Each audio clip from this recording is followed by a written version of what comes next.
Every day, Sir Topham Hatt came to the station to catch his train. He always said to Thomas.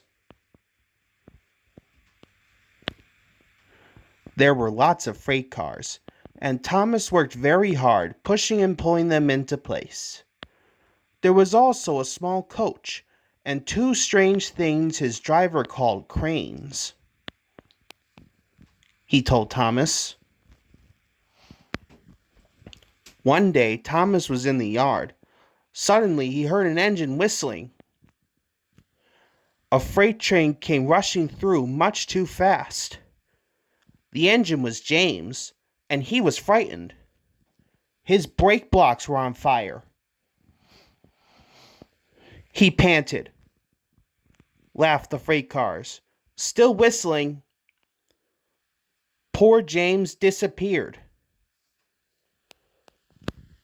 said Thomas the tank engine. Soon came the alarm. Thomas was coupled on and off they went. Thomas worked his hardest. He puffed.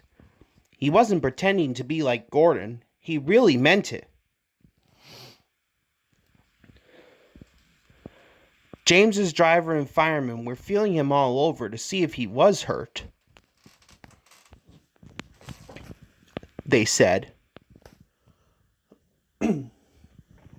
Thomas pushed the breakdown train alongside. Then he pulled away the unhurt freight cars. They groaned. Puffed Thomas. He was hard at work, puffing backwards and forwards all afternoon. He told the freight cars. And they answered. They left the broken cars. Then, with two cranes, they put James back on the rails.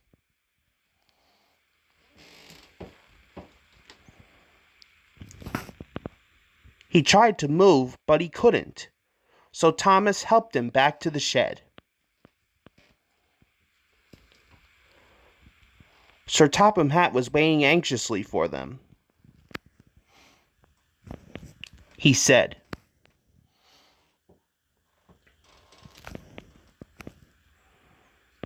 said Thomas. Now Thomas is as happy as can be. He has a branch line and two coaches called Annie and Clarabelle. He puffs proudly backwards and forwards with them all day.